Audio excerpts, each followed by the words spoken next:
Before we begin, feel free to like this video and subscribe to the channel. It helps bring more soothing stories your way. Let me know where you're tuning in from and what time it is for you. The Tesla showroom in downtown Los Angeles was a shrine to modernity and ambition. Its glass walls shimmered like diamonds under the mid-morning sun, offering passers-by a glimpse into a world of innovation and affluence. Inside, sales associates in tailored suits glided across the glossy white floors, weaving between the showroom's stars. The Model 3, Model Y, and the formidable Roadster, each a marvel of design and engineering. Clara had been working at Tesla for just over a year. At 26, she was ambitious and proud of her role, but the job also weighed on her. Her tasks often felt more about catering to the egos of wealthy clients than about advancing the noble mission Tesla touted, accelerating the world's transition to sustainable energy. Still, she loved the cars and the idea behind them. It made the long hours tolerable. Today seemed like any other until she noticed him. The man appeared suddenly, stepping out of the shadows like an apparition. He was tall but hunched, his frame hidden beneath layers of worn and mismatched clothing. A weathered gray hoodie was pulled over his head, and his hands, cracked, dirty, and scarred, clutched a plastic bag filled with unidentifiable objects. He stood at the edge of the showroom's entrance, staring in. Clara froze for a moment. It wasn't unusual to see unhoused people wandering around downtown, but they rarely approached places like this. The showroom exuded an air of untouchable luxury, a barrier invisible but impenetrable. Customers who entered typically did so with purpose, their eyes alight with the confidence that they could afford what was inside. This man, by contrast, seemed out of place. And yet, there was something deliberate about the way he gazed at the cars. "Clara!" Darren's sharp voice startled her. Her manager strode over, his immaculate shoes clicking against the floor. Darren had been at Tesla for years and prided himself on maintaining the showroom's pristine image. "There's someone at the door," he said, nodding toward the man. "Go handle it, politely." Clara hesitated, glancing back at the stranger. His face was partially obscured by the shadow of his hood, but his eyes, intense and curious, stood out. She wasn't sure why, but she felt a pull to approach him. When she reached the door, she opened it just wide enough to step halfway out. The street noise hit her immediately. The rumble of distant traffic, the murmur of pedestrians, and the faint wail of a siren. "Excuse me, sir," she said cautiously. "Can I help you?" The man didn't move for a moment, his gaze fixed on the showroom floor behind her. Then slowly he turned his eyes to meet hers. "I'm looking for inspiration," he said, his voice low but steady. Clara blinked, taken aback. It wasn't the kind of response she expected. He wasn't slurring his words, nor did he seem intoxicated. His tone carried an odd mix of weariness and conviction. "Inspiration?" she repeated, unsure how to respond. "Yes," he said, nodding toward the cars inside. "Those." Before she could reply, he stepped forward, crossing the threshold into the showroom. Clara instinctively stepped aside, unsure whether to stop him or let him pass. The temperature inside was cool, almost cold, a stark contrast to the muggy heat outside. The man seemed to notice this, pausing for a moment as if savoring the reprieve. His eyes roamed the showroom, taking in the vehicles, the screens displaying Tesla's sleek marketing videos, and the polished chrome fixtures. A ripple of discomfort spread through the room. The sales associates, who had been busy attending to customers, began to take notice. Conversations faltered and heads turned. Clara could feel the tension rising. Darren approached swiftly, his expression a mask of professionalism, though his body language screamed annoyance. "Sir," Darren said, his tone clipped but not outright rude. "This is a private showroom. Are you looking to schedule a test drive or—" "I'm just looking," the man interrupted, his voice calm but firm. Darren's jaw tightened. "This isn't a place for browsing," he said, his tone hardening. "We have clients here. If you don't have business—" "Darren," Clara interjected, surprising herself. She didn't know why she spoke up, but the man's presence felt significant, even if she couldn't explain how. "He's not causing any trouble." Darren shot her a warning glance but didn't argue. The man stepped further into the room, running his hand along the smooth surface of a nearby Model S. His fingers left faint smudges on the pristine paint, a detail that made Darren's eye twitch. "Do you know what this represents?" the man asked, his voice louder now, directed at no one in particular. What represents?" Darren replied impatiently. "These cars, this place. It's a symbol, isn't it? A promise." The man's words hung in the air, confusing some and intriguing others. Clara watched him closely, her unease mingling with curiosity. Who was he, and what had brought him here? As he moved deeper into the showroom, he stopped before a wall-mounted plaque bearing Tesla's mission statement. He read it aloud. "To accelerate the world's transition to sustainable energy." He turned back to the room, his eyes scanning the crowd. But who gets to transition, and who gets left behind? The question sliced through the air, leaving an uncomfortable silence in its wake. For a moment, no one moved or spoke, and then quietly, Clara took a step forward. "What do you mean?" she asked, her voice steady despite her racing heart. The man's lips curved into a faint, enigmatic smile. "You'll see," he said, and with that, he turned his attention back to the cars, leaving the room to wrestle with the weight of his words. The tension in the Tesla showroom was palpable, rippling like a stone tossed into a still pond. The man's presence acted like a catalyst, disrupting the usual flow of transactions and turning the glossy, curated space into a theater of silent judgment. Some customers watched from a distance, curiosity mingling with disdain, while others quietly complained to associates, demanding to know why the man hadn't been escorted out. Clara stood near the edge of the showroom, her mind a whirlwind of questions. She couldn't explain why she felt drawn to the stranger, but his words about the promise and exclusion of progress lingered in her mind. "Clara!" Darren's sharp voice cut through her thoughts. Her manager was pacing near the man, his usually calm demeanor fraying at the edges. "We can't just let this situation continue," Darren muttered as she approached. "He's making people uncomfortable." "He's not doing anything wrong," Clara replied, her voice firmer than she expected. Darren frowned. "This isn't a public park, it's a business, a high-end business. If he's not a customer, he doesn't belong here." Clara opened her mouth to argue, but before she could speak, the man's voice rang out. "Do you know what these cars remind me of?" he asked, addressing no one in particular. Several heads turned, their curiosity outweighing their discomfort. Even Darren paused, his irritation briefly giving way to interest. The man was standing beside a Model X, his hand resting lightly on the side mirror. He looked around the room, meeting the eyes of several onlookers. "They remind me of Cathedral," he said. "Cathedrals?" one customer echoed, a note of incredulity in his voice. The man nodded. "Grand, imposing, beautiful. Built to inspire awe and devotion, but also built by people who lived and died in poverty, never stepping foot inside." A murmur swept through the room. Some people chuckled nervously. Others shifted uncomfortably. Darren's frown deepened. "What's your point?" Darren demanded, stepping closer. The man turned to him, his gaze unflinching. "My point," he said, "is that progress always has a price, and too often, the people who pay it are the ones who can't afford to." A young couple near the charging station whispered to each other. The woman, tall and impeccably dressed in a sleek black dress, raised her voice just enough to be heard. "What's he even doing here?" she said, her tone dripping with disdain. "This is a place for people who can actually buy something." Her partner smirked, but Clara felt a flash of anger. She turned toward the woman. "Maybe he's here because he has something to say," Clara said, surprising herself with her boldness. The woman scoffed, crossing her arms. "Oh, please, he's just another homeless guy looking for attention." Clara clenched her fists, but before she could respond, the man spoke again. "So, do you think I want attention?" he asked, turning to face the woman. His voice wasn't angry, but there was a quiet intensity to it that silenced her. "Do you think I want to be here, dressed like this, with people like you staring at me like I'm a stain on your perfect little world?" The woman's cheeks flushed, but she didn't reply. The man took a step forward, his voice rising slightly.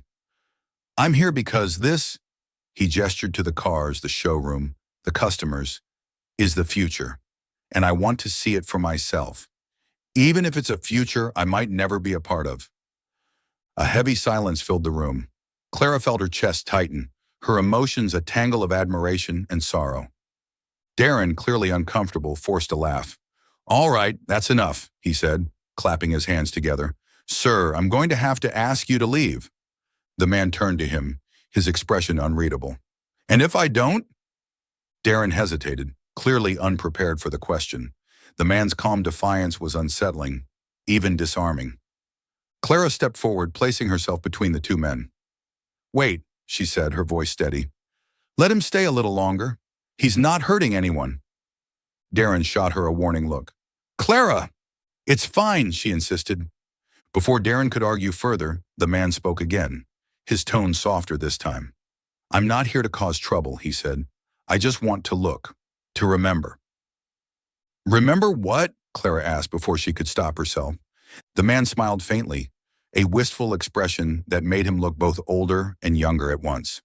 "What it was like to dream," he said. The words struck Clara like a physical blow. For a moment, the showroom, with its pristine cars and polished surfaces, felt suffocating. She realized then that this man wasn't just a curiosity or a nuisance. He was a mirror, reflecting something uncomfortable back at everyone in the room.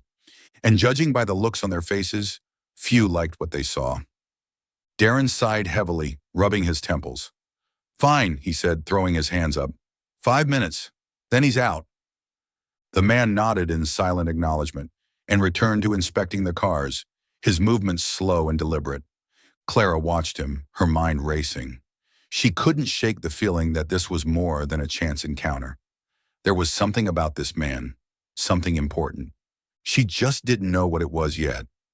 The tension in the room began to simmer as the minutes stretched on. The man, oblivious or indifferent to the stares, moved from car to car with deliberate curiosity. He didn't just glance at the vehicles. He examined them, as if peeling back layers invisible to the average observer. His fingers traced the edges of a Model Y's panoramic roof. His head tilted slightly as he studied the seamless engineering. Clara couldn't take her eyes off him. There was something profoundly unusual about the way he carried himself, a strange contradiction in his movements.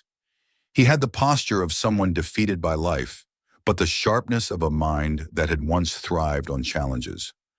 Near the charging station, the impeccably dressed couple who had mocked him earlier watched with amused disdain. The woman leaned closer to her partner and whispered, though not quietly enough to avoid being overheard. "What does he think he's doing?" she said, her voice tinged with incredulity. "He's acting like he's on a factory tour." Her partner smirked. "Maybe he's auditioning to be the next mascot for Tesla. Call it before and after success." Clara's stomach churned at their cruelty, but she said nothing. Her attention returned to the man who had paused in front of the Model X. He leaned forward, peering into the driver's side window with the intensity of someone staring into the past. "You seem familiar with these cars," Clara said, her voice breaking the silence between them. She wasn't sure why she spoke. It felt instinctive, like a question that had been waiting to be asked. The man straightened slowly, turning to her. For a moment he seemed to consider her, his piercing eyes studying her as much as the cars. "I should be," he said finally. "I helped dream them into existence." Clara blinked, unsure how to respond. "What do you mean?" Before the man could answer, Darren appeared again, his frustration barely concealed. 5 minutes are up," he said sharply. "It's time to go." The man didn't argue. Instead, he reached into the pocket of his tattered coat and pulled out a piece of crumpled paper. He handed it to Darren without a word. "What's this?" Darren asked, frowning as he unfolded the paper. The man didn't reply.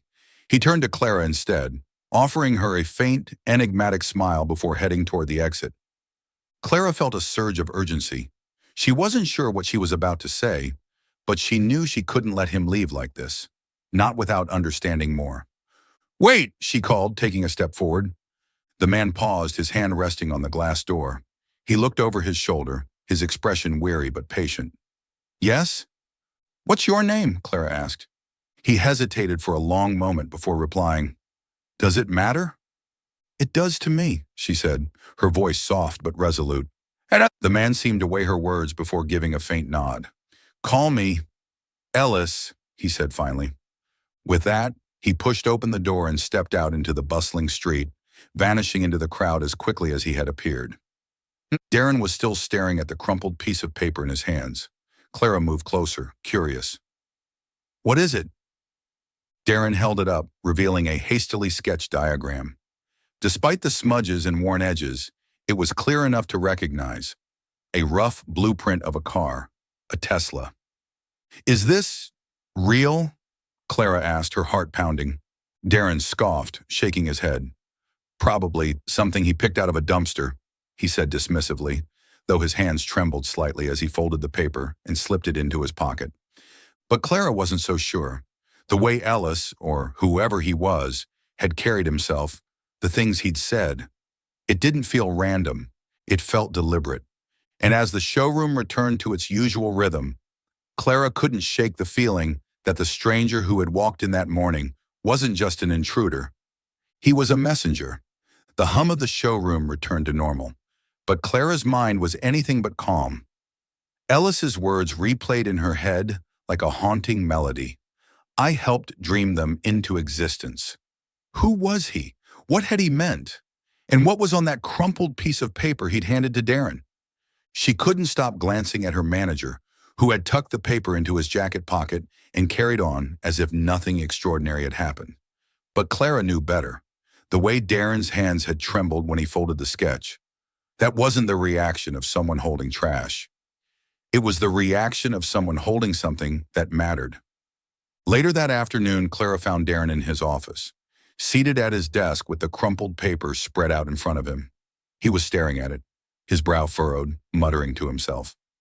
Clara hesitated in the doorway, unsure whether to interrupt. "Come in, Clara," Darren said, not bothering to look up. She stepped inside, her gaze darting to the blueprint. Up close, she could see it was more detailed than she'd realized. There were notes scribbled in the margins, equations, measurements, and ideas that seemed half-formed, yet incredibly specific. "Why are you looking at that if you think it's trash?" Clara asked, crossing her arms. Darren sighed, leaning back in his chair. "I don't think it's trash," he admitted, "but I don't know what to make of it either." "Why not ask him?" Clara suggested. "Ask who?" "That guy. He's long gone," Darren replied, shaking his head. "And even if I could find him, do you really think he's some kind of engineering genius? He's a homeless man. People like him don't just design cars." Clara bristled at Darren's tone. "You don't know anything about him. He could have been anything before—" "Before what?" Darren interrupted. "Before he lost everything? Before he ended up on the street?" Clara's jaw tightened. "Exactly. You don't know his story, and honestly, neither do I. But I want to." Darren scoffed and gestured toward the paper.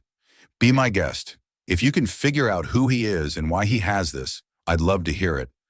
But until then, I've got work to do." Clara stared at the blueprint for another moment, her heart pounding. She didn't have any answers yet, but she knew one thing. Ellis's presence in the showroom wasn't a coincidence, and she wasn't about to let his story end there. That evening, Clara decided to do some digging.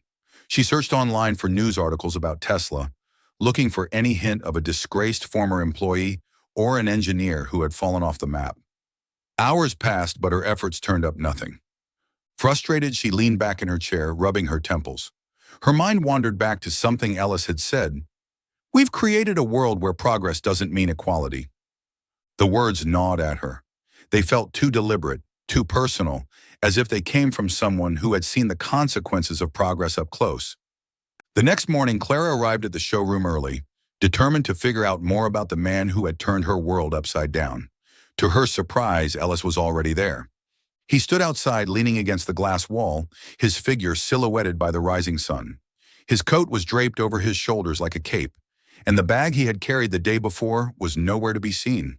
Clara hesitated for only a moment before opening the door. "You're back," she said, her tone more curious than surprised. Ellis nodded. "I told you, I'm looking for inspiration." "Or maybe you're here to tell me more about who you really are," Clara replied, stepping closer. Ellis smiled faintly, the corners of his mouth tugging upward in a way that seemed both sad and amused. "What makes you think I'm anyone at all?" "Because the way you talk about these cars, this place, it's not casual. You're connected to it somehow," Clara said. "And that sketch you gave Darren, It's not just some random drawing, is it? Ellis's smile faded, replaced by a look of quiet contemplation. No, he admitted. So, who are you? Clara pressed. For a long moment, Ellis didn't answer. Then he sighed, his shoulders slumping as if the weight of the truth was too heavy to carry any longer. Once upon a time, he said softly, I was a man with a lot of ideas. Big ideas. I thought I could change the world. Clara's breath caught in her throat. You worked for Tesla? Ellis shook his head. No, Tesla worked for me. The words hit Clara like a freight train.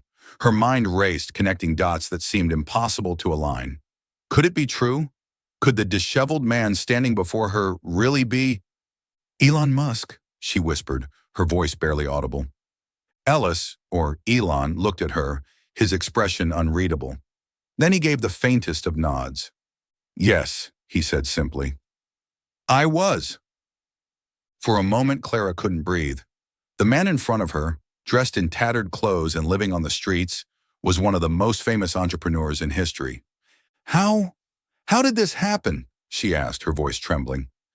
Elon's gaze turned distant, as if he were looking through her rather than at her. The same way it happens to anyone, he said. Bad decisions, bad luck, and a system that doesn't forgive. Clara's mind reeled. She had so many questions, but one burned brighter than the rest. Why are you here? In this showroom? Elon met her eyes, and for the first time, Clara saw something she hadn't noticed before. Hope. Because change doesn't start at the top, he said.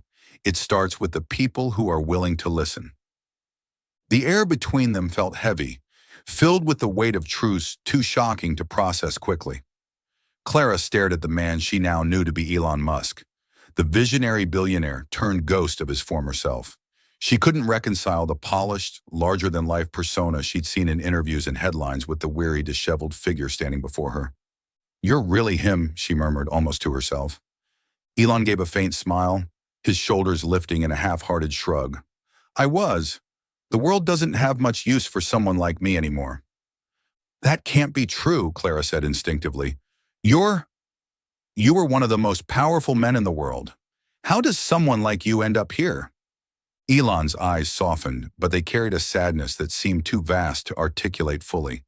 Because power is fragile, he said. It's not the foundation everyone thinks it is. When you fall, the same system you built to prop yourself up won't catch you.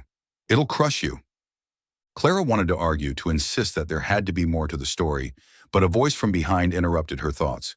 What's going on here? She turned to see Darren approaching, his expression a mix of confusion and irritation. He glanced between Clara and Elon, clearly puzzled by the intensity of their exchange. It's him, Clara said, her voice trembling with urgency. Him who? Darren asked, raising an eyebrow. Elon Musk, she replied. Darren stared at her for a long moment before bursting into laughter. Are you serious? This guy? You think he's Elon Musk? Elon didn't flinch. Believe what you want, he said simply.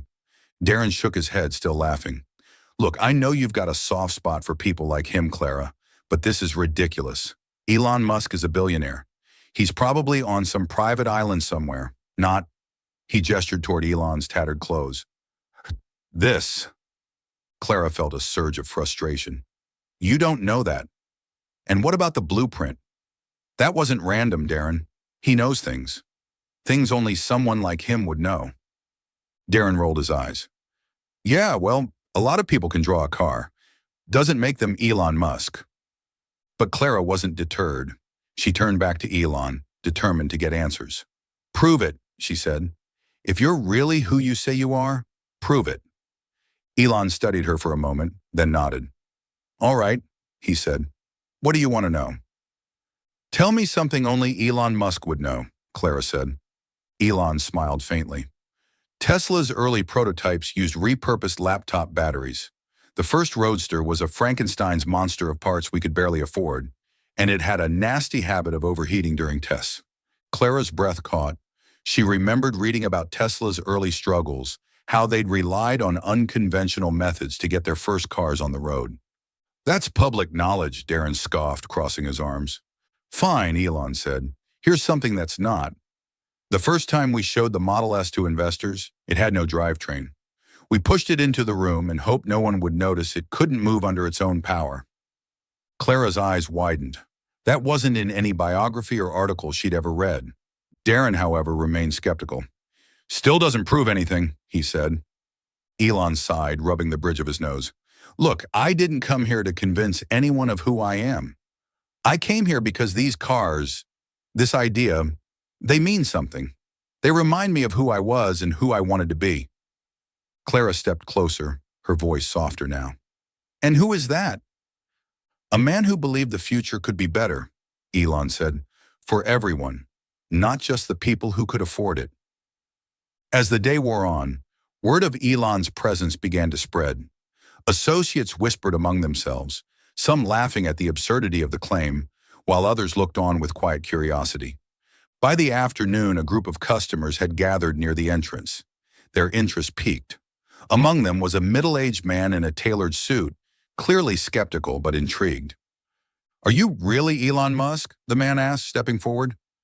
Elon turned to him, his expression calm but resolute. "I was," he said. The man frowned. "If that's true, why are you here? Why not, I don't know, fix things?" Elon's gaze hardened. "Because the world doesn't work that way. It's easy to think one person can change everything, but it's not true. It takes systems, movements, and people who care enough to do the work." The man's frown deepened, but he didn't reply. As the crowd dispersed, Clara found herself standing beside Elon once more. "What's next for you?" she asked quietly. He looked at her, his eyes tired but still carrying a spark of determination. "I don't know," he admitted, "but I came here for a reason. Maybe it's to remember. Maybe it's to find something I lost." "Or someone," Clara said. Elon's lips twitched into a faint smile. "Maybe." For the first time, Clara felt a strange sense of hope. Not just for Elon, but for herself. His story wasn't just about loss. It was about what came after. And as she watched him walk away, she couldn't help but wonder if he was about to write the next chapter of his life, or if they both were. By the time Elon disappeared into the evening streets, Clara felt as though her world had shifted. Her thoughts spiraled, weaving together the puzzle pieces of his story. Could it really be true? Could one of the most celebrated figures of modern innovation be walking the streets, unnoticed and forgotten? The next morning, Clara arrived at the showroom to find it buzzing. Someone had leaked what had happened the day before. Elon Musk, or someone claiming to be him, had wandered into the Tesla showroom. By now, the whispers had reached beyond the showroom floor.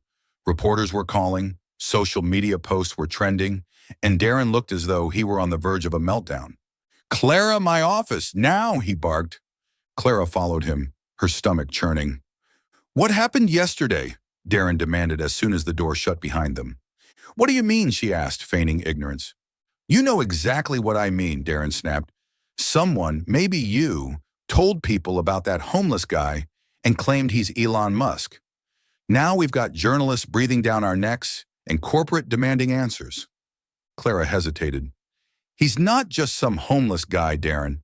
I think it really was him." Darren threw up his hands. "Do you hear yourself? Elon Musk is a billionaire. Why on earth would he be homeless, let alone wandering into a Tesla showroom?" Clara's voice was calm but firm. "Because it happens. People fall through the cracks, even the ones we think are invincible." Darren leaned against his desk, rubbing his temples. "Even if it is him, which I seriously doubt, what are we supposed to do about it? Invite him to a board meeting? Put him in a commercial?" "We could listen to him," Clara said quietly. Darren stared at her, his mouth opening and closing as though searching for words. Finally, he shook his head. "Get back to work, and no more stories about yesterday. We don't need the drama." Clara nodded but left his office with a new resolve. Later that afternoon, the media circus arrived. A small crowd of reporters gathered outside the showroom, peppering employees and customers with questions. Clara watched from inside, her heart racing. As she turned back to the showroom floor, her breath caught. Elon, dressed in the same tattered clothes, was standing in the entrance. staring at the growing crowd outside. "What are you doing here?" Clara whispered as she approached him. "I didn't think it would blow up like this," Elon said, his voice tinged with regret. "I wasn't trying to make a scene." "Then why did you come back?" He met her eyes, and for a moment, she saw the same determination that had driven him to build empires. "Because they need to hear the truth," he said. "Not about me, about what this all means." Before Clara could respond, Darren stormed over. "What the hell is this?" Darren hissed, gesturing to the reporters outside. "You brought them here?" Elon shook his head. "I didn't bring anyone. But if they're here, maybe they should hear something worth listening to." Darren's face turned red. "You're leaving. Right now." But Clara stepped between them. "Wait," she said. "Let him speak." "Clara, this is insane," Darren snapped. "Is it?" Clara shot back. "What's more insane, letting him talk or pretending nothing's wrong while everyone out there demands answers?" Darren opened his mouth to argue but stopped when he noticed several associates and customers watching. The tension in the room was thick, and Clara seized the moment. "Give him 5 minutes," she said. No. Darren glared at her but finally threw up his hands. "Fine. 5 minutes. And then he's gone." Elon stepped to the center of the showroom, his presence commanding despite his ragged appearance. The room fell silent, the buzz of the reporters outside muffled by the glass walls. "These cars," he began, gesturing to the vehicles around him, "are symbols of progress, symbols of what we can achieve when we dare to think differently." He paused, scanning the room. "But progress has a price, and the truth is, we don't like to talk about who pays it. We celebrate innovation, but we ignore inequality. We build futures for the privileged while the rest are left to fend for themselves." Clara watched as his words washed over the room. Some faces reflected discomfort, others quiet understanding. "I know, because I helped build this world," Elon continued. "I believed in it. I believed in the power of ideas to make life better. But I also turned a blind eye to the people who fell through the cracks, people who didn't have the luxury of dreaming big." His voice softened. "And now, I'm one of them." The silence that followed was deafening. Outside, the reporters had caught wind of the commotion and were pressing against the glass, cameras flashing. Darren, looking panicked, motioned for security to intervene. But Clara stepped forward, placing a hand on Elon's arm. "You're right," she said, her voice steady. "But if you want people to listen, you need to let them in." Elon nodded, his gaze unwavering. As the glass doors opened and the reporters poured inside, Clara realized the truth. Elon wasn't here to reclaim his legacy. He was here to challenge the system he had once championed, a system that had lifted him to greatness and then discarded him when he fell. And now the world was finally listening. The Tesla showroom was chaos. Reporters jostled for space, their cameras flashing, while microphones hovered inches from Elon's face. Questions flew at him like missiles, each one more invasive than the last. "Are you really Elon Musk? What happened to your fortune? Why are you homeless?" Elon held up a hand, silencing the barrage with a quiet authority that hadn't faded despite his circumstances. Clara watched, her heart pounding, as he stepped forward. "I'm here because this isn't just about me," Elon said, his voice calm but commanding. "It's about what my story represents. I built companies that promised a better future, but somewhere along the way, we forgot what that future was supposed to look like and who it was supposed to include." The reporters quieted, sensing the gravity of his words. Over the next 20 minutes, Elon laid bare his journey. He spoke of how ambition had blinded him to the inequities that surrounded his success, how his focus on innovation had overshadowed the human cost. "When you're at the top," he said, "it's easy to believe you're untouchable. But the truth is, no one is. Not me, not anyone." He described how a series of bad investments, legal battles, and personal mistakes had eroded his empire. He admitted to ignoring warning signs, pushing too hard, and losing sight of the bigger picture. "But the system didn't help me," he said. "It's not designed to. The same system that rewards success punishes failure mercilessly. And it doesn't stop with people like me. It's worse for those who never had a chance to succeed in the first place." His words resonated, not just with the reporters, but with everyone in the room. Clara saw tears glistening in the eyes of a customer she had pegged as indifferent. Even Darren looked subdued, his usual bravado replaced by something resembling guilt. When Elon finished, the room erupted. Reporters clamored for follow-ups, while onlookers whispered among themselves. Clara stepped forward, placing herself between Elon and the crowd. "That's enough for now," she said firmly. "He said what he needed to say." Elon met her gaze and nodded. Together, they walked toward the back of the showroom, away from the chaos. Later, as the showroom began to empty, Clara sat with Elon in a quiet corner. For the first time, she saw him relax, the tension in his shoulders easing as if a great weight had been lifted. "You didn't have to do that," she said. "Yes, I did," Elon replied. "The world needs to see that even the ones who build it can be broken by it. Maybe then, things can change." "What happens now?" she asked. Elon looked thoughtful. "I don't know," he admitted, "but I'm not done. Not yet." In the weeks that followed, the story of Elon Musk's fall and resurgence dominated headlines. Some called him a fraud, accusing him of staging the spectacle for attention. Others hailed him as a symbol of resilience and a whistleblower on the excesses of capitalism. But for Elon, it was never about the attention. He declined offers from corporations and investors who wanted to use his story for their gain. Instead, he directed the spotlight toward the issues he cared about most: economic inequality, homelessness, and the need for systemic change. Clara, inspired by his courage, quit her job at Tesla and joined a nonprofit dedicated to housing and rehabilitation programs. She and Elon stayed in touch. Their unlikely friendship, a testament to the power of connection and empathy. Months later, a grassroots movement called People First emerged, advocating for corporate accountability and economic reform. The organization's founder was anonymous, but its mission bore the unmistakable fingerprints of Elon Musk. Clara stood in a packed auditorium, listening as a speaker described the movement's achievements. As the crowd erupted into applause, she glanced toward the back of the room, where a man in a plain hoodie stood watching. Elon met her gaze and gave a small nod before slipping out the door, disappearing into the night once again. Thank you so much for watching this story. Your support means everything to us. If you enjoyed it and want to see more inspiring stories like this, don't forget to like this video, subscribe to our channel, and hit that notification bell so you never miss an update. We'd love to hear from you.